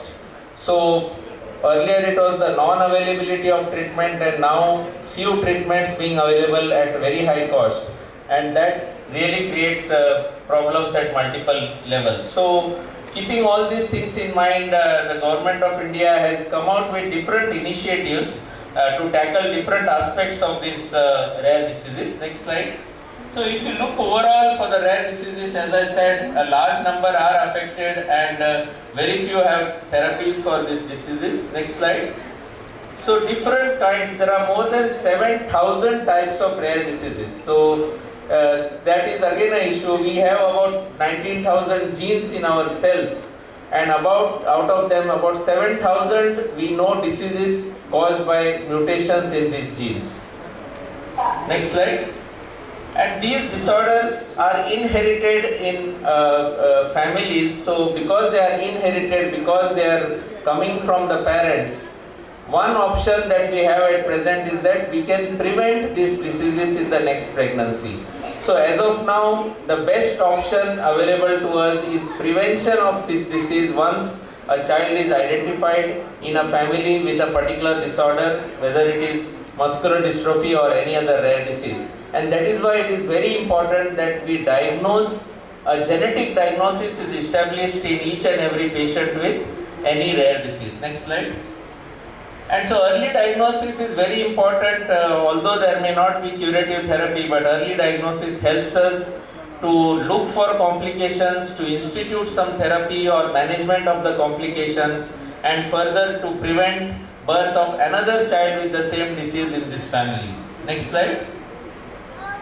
If you look at the odyssey of the patient, and this I am sure many of you might have gone across through this, that typically it is said that it takes almost 6 to 7 years for a patient with rare disease to be diagnosed.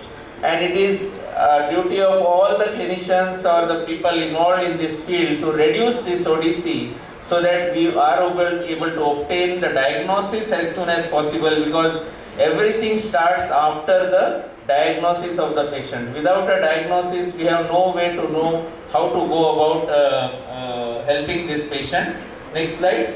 And so if we are not able to offer any therapy also, every family needs to get the genetic counseling, and that is what we all focus on, that at least they should know what they are dealing with, what are the complications expected in future, how is the life expected in future, whether we can do anything about it to make the life easy for the patient. And that all is explained to the family in genetic counseling, which I feel every patient with rare disease deserves, and the Government of India also is trying to work towards making these facilities available to every different part of the country. Next slide.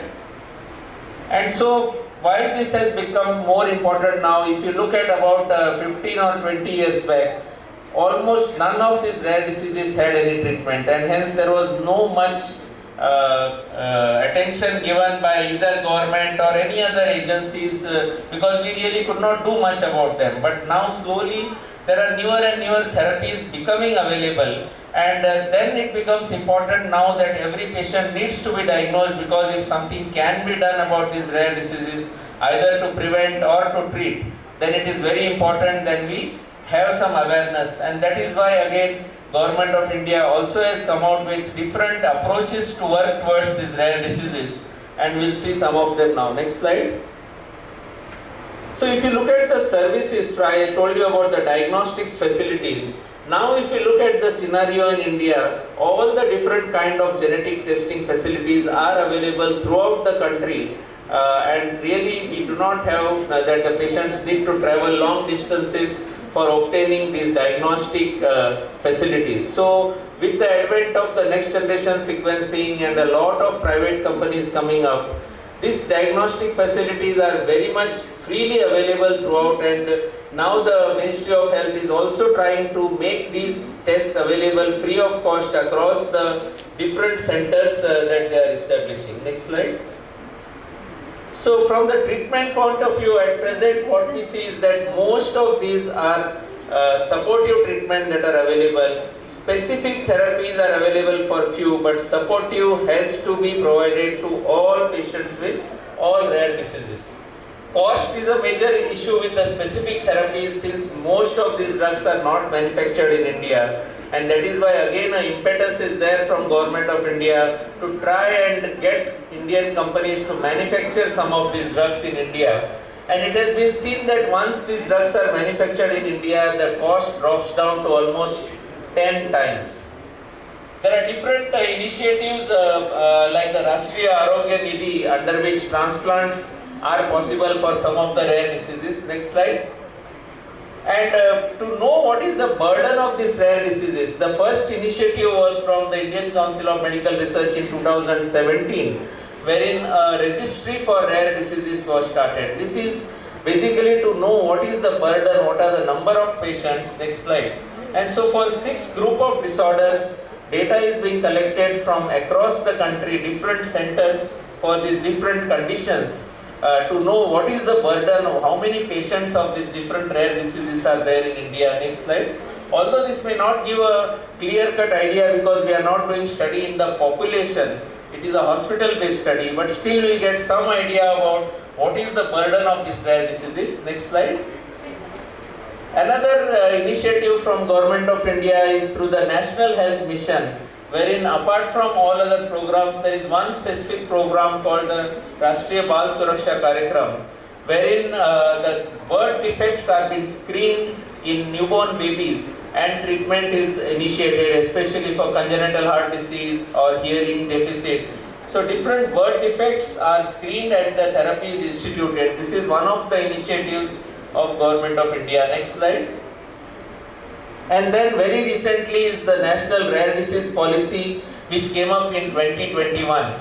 So this was really a very good initiative from the government, keeping in mind the different problems of different rare disease patients. In 2021, Government of India, the Ministry of Health came out with this National Rare Disease Policy. Next slide, wherein the focus is on multiple aspects. We think that it is the policy is only for providing therapy or providing funding for therapy, but the policy talks about different aspects because the problem of rare diseases has to be tackled right from prevention, availability of diagnostics, screening programs, and then of course therapy and encouraging Indian companies to develop drugs or to manufacture drugs in India so that the drugs become cheaper. Next slide. And so under this policy there are 13 centers of excellence that have been established until now. More are in pipeline, and the aim is that almost every state should have a center of excellence. I hope Himachal Pradesh also has a center of excellence, and I think the initiative should be taken from the state government here to send a proposal to the central government to establish a center of excellence so that patients don't have to travel to large distances.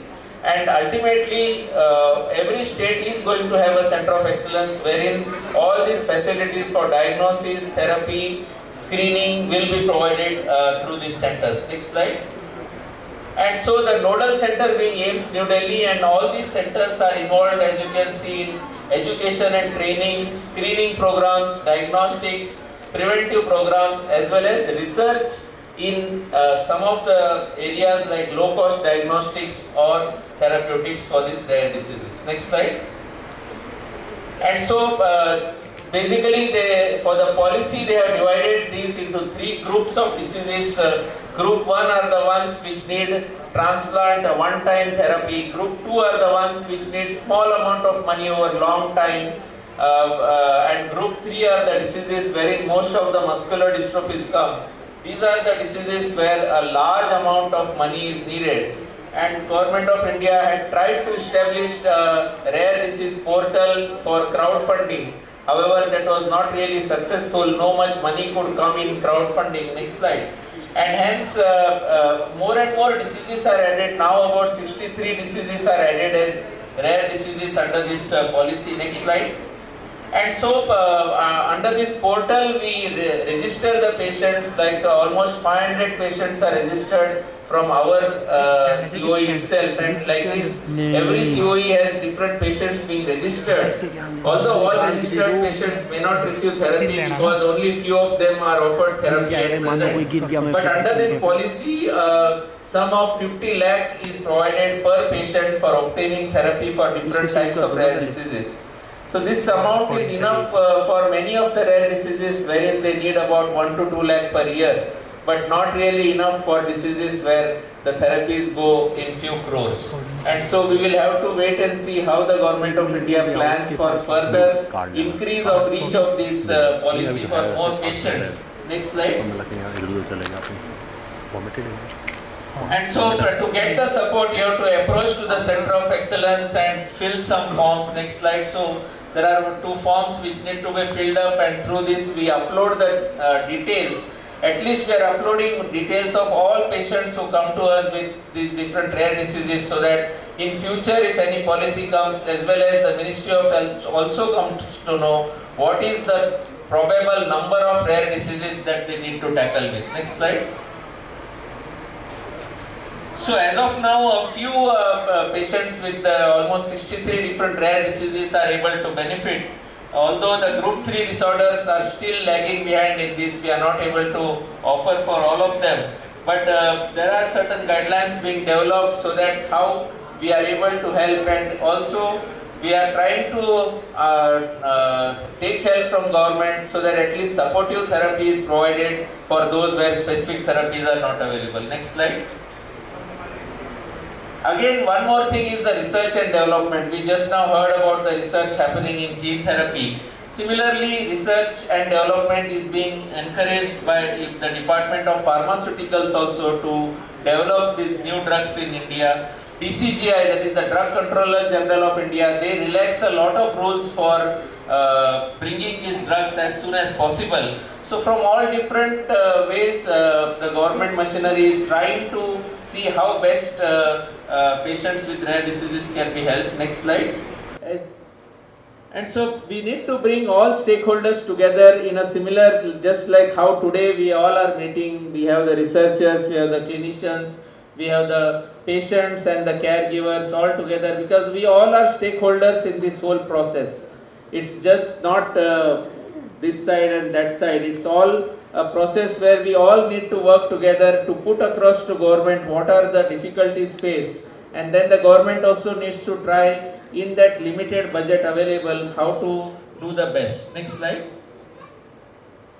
Under this research program, we also have a major program going on with our center called as the Mission Program in Pediatric Rare Genetic Disorders.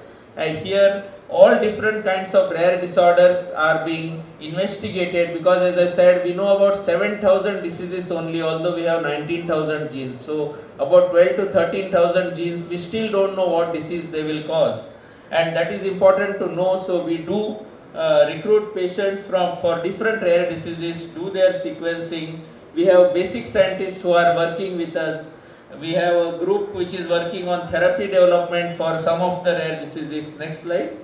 And so it's really a joint effort from both the clinical centers across the country as well as a lot of basic researchers helping us in development of organism models like mouse model or a fruit fly or a zebrafish model to understand the rare diseases better, so that we work towards further on that. Next slide.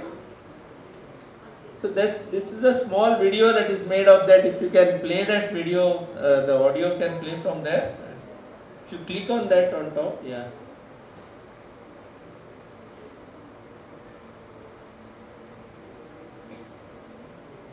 If you click on the picture itself, yeah.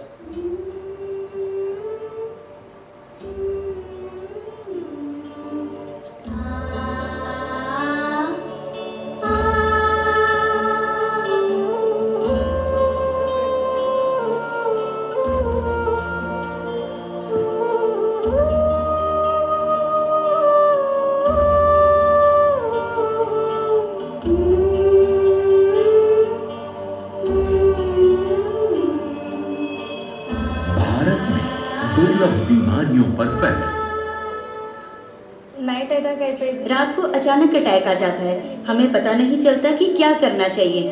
पिछले 2 साल से हम ठीक से सो नहीं पाए हैं, हमेशा ध्यान देना होता है, कई बार पूरी रात नहीं सोते हैं। बाबू, हमारा बेटा लेटने के बाद उठ और बैठ नहीं पाता था, सिर और गर्दन भी नहीं उठा पाता था।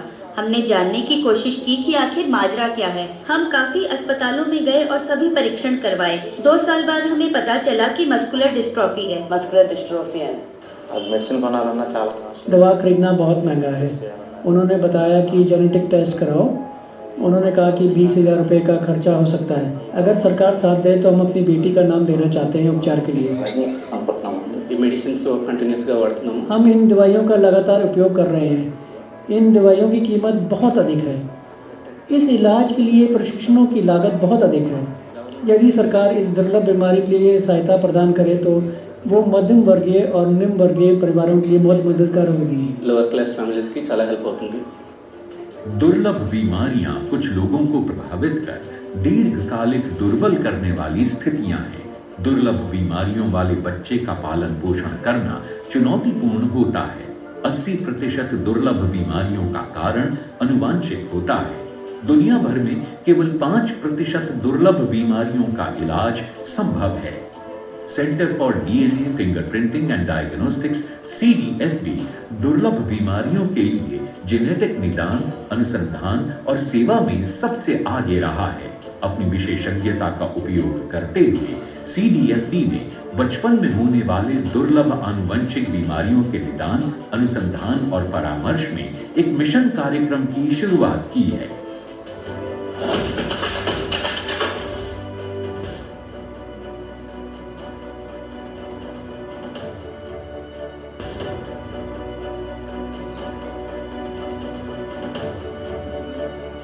फ्रेंड्स, मैं सोनू मिशन प्रोग्राम का शुभांकर हूँ। दोस्तों, मिशन कार्यक्रम का उद्देश्य लोगों के बीच जागरूकता पैदा करना, आनुवंशिक निदान प्राप्त करना, रोगियों और परिवारों को आनुवंशिक परामर्श प्रदान करना, दुर्लभ बीमारियों का कारण बनने वाले नए जीन की खोज और लक्षण वर्णन करना और नई चिकित्सा विकसित करना है।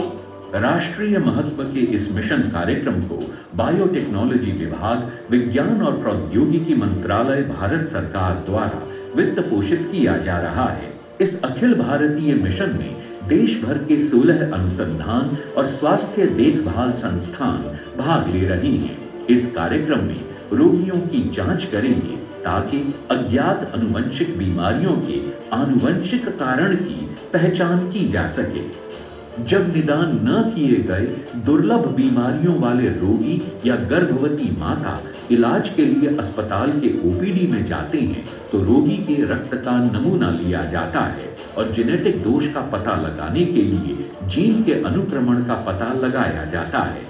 डेटा का विश्लेषण किया जाता है और विभिन्न सॉफ्टवेयर और सेल आधारित जांच का उपयोग करके व्याख्या की जाती है ताकि डॉक्टरों को रोगी में बीमारी का सही कारण पता चल सके।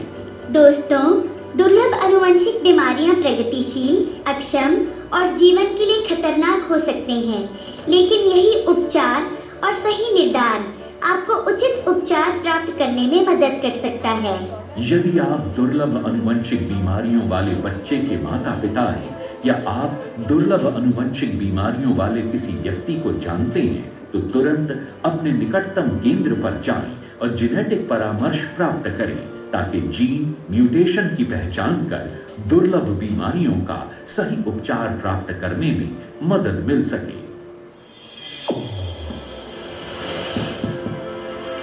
So this is a program, 5-year program, which almost 2.5 years are completed. And next slide. So under this program, we initiated a diagnostic series with IMDRC Foundation, one of the foundation working with the muscular dystrophy in Hyderabad.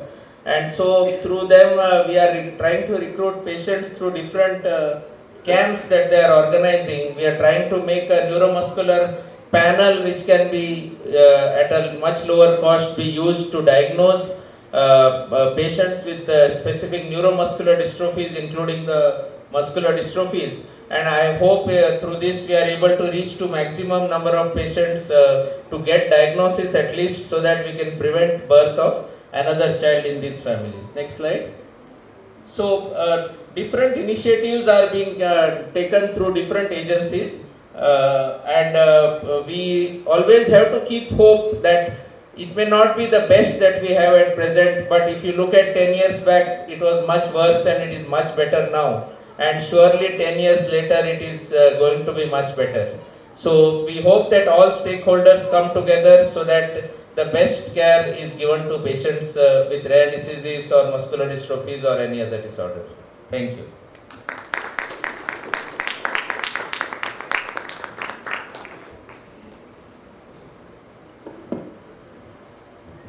Thank you, sir. Thank you for reiterating the importance of early and accurate diagnosis, counseling, the multi-pronged approach of NPRD, and the role COEs plays, especially in diagnosis and treatment of rare diseases.